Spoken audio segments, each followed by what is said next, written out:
What it do? How is everybody doing on this fine, fabulous New Year's Eve? It's almost New Year, so I'm gonna just say Happy New Year. Feel me? So I did a video on this, and I know I'm kind of late on this, update, but I just wanted to kind of bring it since I already have some information about it. I wanted to kind of bring it to the forefront. So, CNN right now they're reacting to the update on Daniel Penny. Apparently, he was acquitted of two charges that he was looking at. So the first one was manslaughter, and then the second one was criminally negligent homicide. So in both of these, the first one that I mentioned, the manslaughter, was the more aggressive, the more charge that was going to get him with more time and more money that he would probably have to pay. But with the criminally negligent charge, they basically was like, we got to charge him with something. But both of them were dismissed because at first it was a hung jury, but they figured it out, and they figured that he was not guilty of that based off the fact that he stepped up and defended these people in the train. So think about it like this. We can try to look at the fact that Jordan Neely, who was the man who was on this train, who had to be subdued, we can look at it like black versus white, or we can look at it objectively, the way it should be looked at. There are people on this train that are black, of all different backgrounds and, nationalities of that sort. Daniel Penny did not have to stand up and do what he did to Jordan Neely to save these people from what could have happened.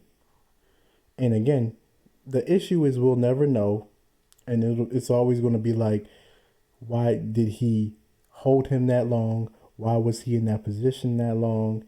He should have let him go. We could say all the things we need to say, but if you look at the tape, which I cannot show because YouTube is not okay with that. It is violence.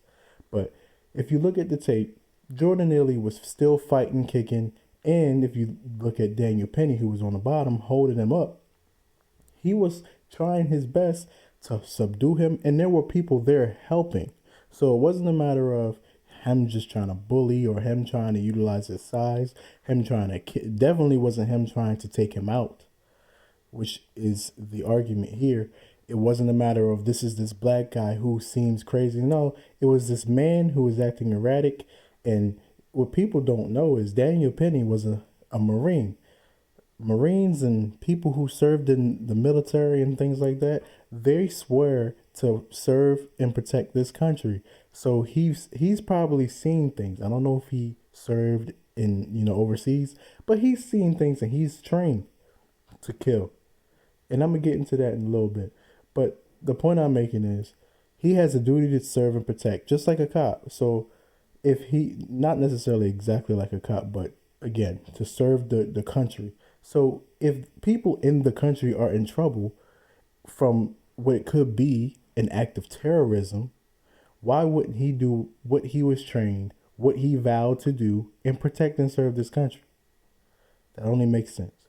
But anyway, without further ado, we're going to get into it and see what CNN has to say. Shocked by this, that after like a decade of looking at New York juries, you weren't surprised. How come? No, I wasn't surprised at the verdict. Was it the right verdict? Absolutely not. I think he should have been found guilty of criminally negligent homicide. But I wasn't surprised given where it was tried, New York County, and the jury pool that you have in New York County, and the amount of media coverage that this case has gotten ever since the very beginning from when he was arrested. And let's not forget that law enforcement originally let him loose.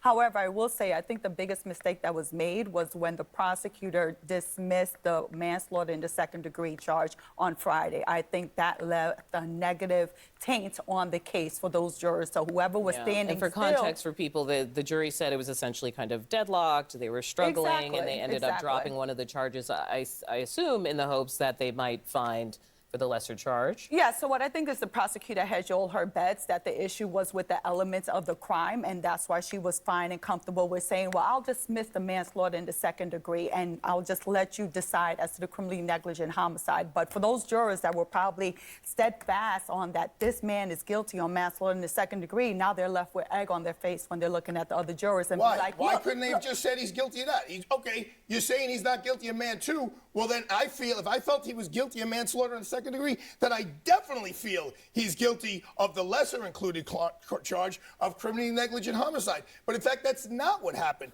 They got rid of the top count. The jury focused on justification, self-defense. The last question they asked substantively on Friday was, we need the definition of what is a reasonable person, because that's what you need to use for self-defense. Well, if they were they came back not guilty. If they were focused on justification, why were they deadlocked on Friday then? Because if it's justification is not an issue, then it's not guilty across the board. So there's no deadlock. So it Bernardo, wasn't a before we move on, I justification want issue. to mention something that you mentioned from the closing arguments. One of the questions that the attorney raised, which is, I think it was, would you rather ride the subway Which was completely with improper. Daniel Penny It was or improper. Jordan Not Neely? as It was unfair- improper. Unfortunately, she did not let her finish that question. But what everybody has said up to this point is pretty profound. I'll start with her question. She was saying that the jury was asked, would you rather have been on the subway with Daniel Penny or with Jordan Neely at that, juncture in time? And the answer should have been an easy one, Daniel Penny. So there are, I don't believe that even if I was in that predicament, that I would have had any issues subduing Jordan Neely. But the fact of the matter is, looking at Daniel Penny, he was on the train just like everybody else, getting to where he needed to go. So to sit there and to act like he was just he was a terrorist, that's what they're looking at. And that's what they're trying to paint him as. Just because he subdued somebody and it went the way it went, as opposed to understanding that, again, it was just him subduing Jordan Neely, not putting him down, not trying to hurt him. The failure to understand that is why we are in this predicament as a country. Looking at the acquittal really points us into the right direction. Now there's an opportunity for self-defense. Prior to this, last year, it was really looking like we as a country are like, if you kill a black person and you are white, you want to go to jail. Regardless of the nuance, regardless of the information that is provided. And again, there's a lot of information that really pointed at why this happened. We need to kind of point at the reality of the situation and not look at what we want to look at and not look at race. Race plays a part to a certain degree in a lot of things. But in this, if you look at it objectively and you look at how it was basically an accident, not even just an accident considering how Jordan Neely was still fighting, it shouldn't be looked at the way we're looking at it. Period. In the story. Not for a defense attorney, it's not improper. For a prosecutor, it's improper. Not for a defense attorney. But you're allowed to get away with a lot of stuff as a defense attorney because you're up against it. The prosecutor can't say that. A defense attorney can definitely say that. I don't believe that I'm sitting between two lawyers and neither of you have defined criminal negligence. Carelessness. Because criminal It's negligence, carelessness. It's carelessness. it's carelessness. It's Right. going beyond what a reasonable person would do. And the jury is it found reasonable? it was No, reasonable. excuse me. I didn't ride all 2 hours up here for you to yell over me. It's not reasonable to kill somebody for yelling. But the jury He did. was yelling on the subway. The jury There's disagreed. no way that they could know his criminal record. They couldn't know if he was mentally ill. They couldn't They know knew it. any They of knew that. he was mentally All ill. they knew is that he was yelling on the subway. And there's the ignorance that I was talking about. It was very ignorant to believe that the jury who was deciding the fate of this man does not have every single bit of evidence that they would need in order for them to be able to make this decision.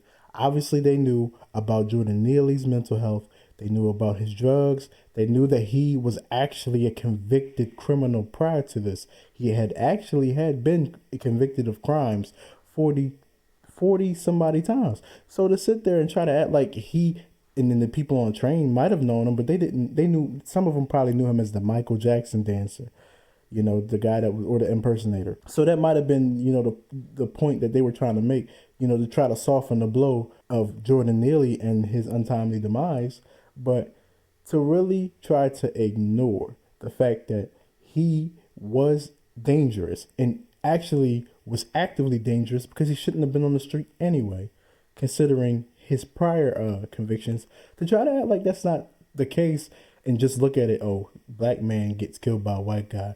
Again, it's actually more racist from, certain black people. You can argue whether or not black people can be racist. It's just, that's irrelevant at this point. The fact of the matter is, if we're going to judge this white man for doing what he did, we have to remove race in order for what is being said to make sense. The problem is a lot of people, they include race so that they can basically feel bad about the situation. But I'll get into that in a little bit. He was unarmed. There was no way he was going to kill anybody. Who said he clearly appeared to be mentally ill. That's what the jurors heard. They heard the witnesses on the subway But it doesn't car. give you a free pass to kill because you see someone that's mentally Okay, ill. hold on. This side of the That's right. table, I want to bring in the politics of this because when I hear lawmakers hailing Penny as a hero, as a good Samaritan, really being promoted, can you help me understand the thinking? We started at the top of the show talking about the killer of the United Healthcare CEO being hailed in similar terms. Yeah, let me just help you understand. If you're on the American left tonight, here's my chart. The good guys today, Daniel Penny. The bad guys, Luigi Mangione. It seems to me, How do you, Everybody what's on the the left- chart for victims? I'm just telling you what I see out in the world. I know. today. I What just want you see to out in finish world the today. chart. Which What's my victim is chart? good You and can make your victim own is chart. bad? What I'm telling you is That's not on the second page? People on the left.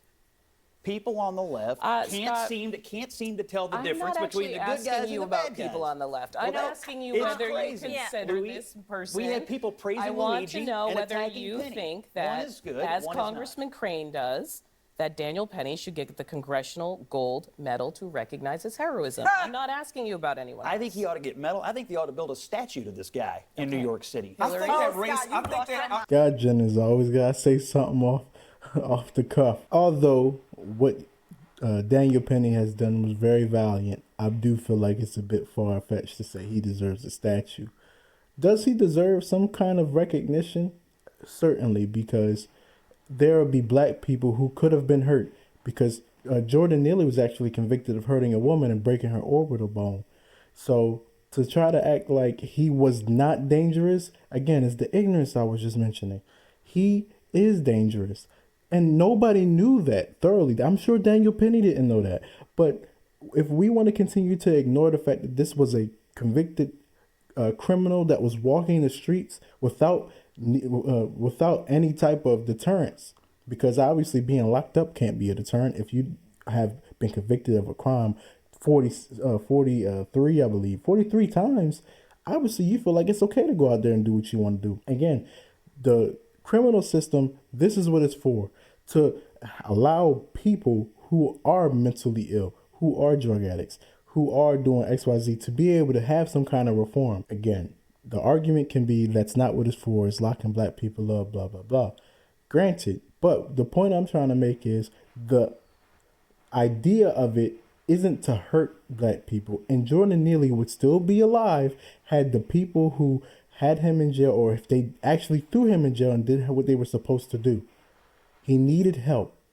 Walking the streets without that help, without food, because apparently that's what he needed. He needed food. He needed rehab because he was on drugs. But we are sitting there allowing this man to walk free without getting the things that he needs. I'm going to say the dreaded R word. Race plays a role in this, right? And so we see Does it. it? Does not. Yes, absolutely, because statistics say that. Wasn't there a similar case in statistics- New York wait a minute, City the same statistics time this say one was going on? that when people kill people who are white, they tend to get harsher sentences, they? especially if they're people of color. What about the Jordan Williams case? That is What what about the Jordan happens in Williams our case? criminal Stop. justice system. First of all, no, I'm wait. not going to stop because race I absolutely didn't ask you to plays a stop. role I said, in this. what Some of the about the witness- Jordan Williams case here in New York? Same situation. African American gets on a subway, ends up killing a guy. Grand jury tosses it out at the exact same time as the Penny case. What about But Bernard that's Getz? different. That's different because he used the same weapon that the alleged victim had. So he was using his own weapon. He was met with deadly physical force. Jordan Neely, all he had in his pocket was a muffin. Look at her face. She meant that, ain't it? She meant that muffin, boy. Anyway, the relevance again is, I already mentioned it, and I feel like we're just gonna cut the video here. The point I want to make is Jordan Neely was failed. Period. End of story. This did not have to happen, and it should not have happened. If we want to continue to act like Daniel Penny was the person that should be held responsible, we're never, if we continue to have these situations, we'll never get to the root of the problem. Number one, if there's a person who is a criminal, he should not be walking the streets, especially if he's convicted of any violent crimes, because he needs reform. And again, if we need to do something, our tax dollars goes to the jail, so we should be able to do things in order to revamp. Don't remove police, the people that they want to, because a lot of people talk about, let's substitute police for these for psychologists and people like that. Before we try to do that, because we need police, try to make it so being a sociologist or a psychologist and things like that is a lot easier for people to be able to get the education and do what they need to do, because we need more of those kind of people in these certain areas, obviously, because this is happening in New York, this is happening in LA, Baltimore, Chicago, this is happening in these black heavy cities that we need to be able to stop and intervene with. The problem is we aren't doing any intervention. Everything that we are talking about is after the fact. If we can get intervention and prevention, we can prevent a lot of these black people from dying. A lot of these black people dying from the hands of whoever, cops, white folks that we want to, in these kind of situations. And even ourselves, killing each other. Those situations can be avoided if we can do a lot better with finding some ways to intervene.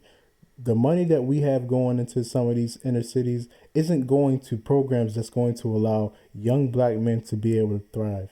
We have to put more intent into allowing these young black men to thrive. It is so ignorant and almost, dare I say, it is disgusting to lie and say Daniel Penny killed him. No, we killed him by not forcing him to be in jail and not putting him behind bars so that he can get reform, he can get rehab, he can get help, and not be on the street because he had mental illness. We should not allow people who have these mental illnesses to be out on the street, because what we're failing to realize is it wasn't Daniel Penny who actually did this. What happened was Jordan Neely was on drugs. So those drugs and him having the situation with his heart, because when you are on drugs, and then when you also, I believe it was schizophrenic, when you also have multiple personalities, you already probably have a heart condition of some kind or whatever, or your heart might pump a little bit when you're in dangerous, stressful situations. He was probably weak because he hasn't eaten. They said he was smaller. So there's a lot of moving variables. To sit there and say that Daniel Penny should be held liable, again, is disgusting. But anyway, I appreciate you guys for watching me. I'm going to get back to you on the next video. All right? Peace out.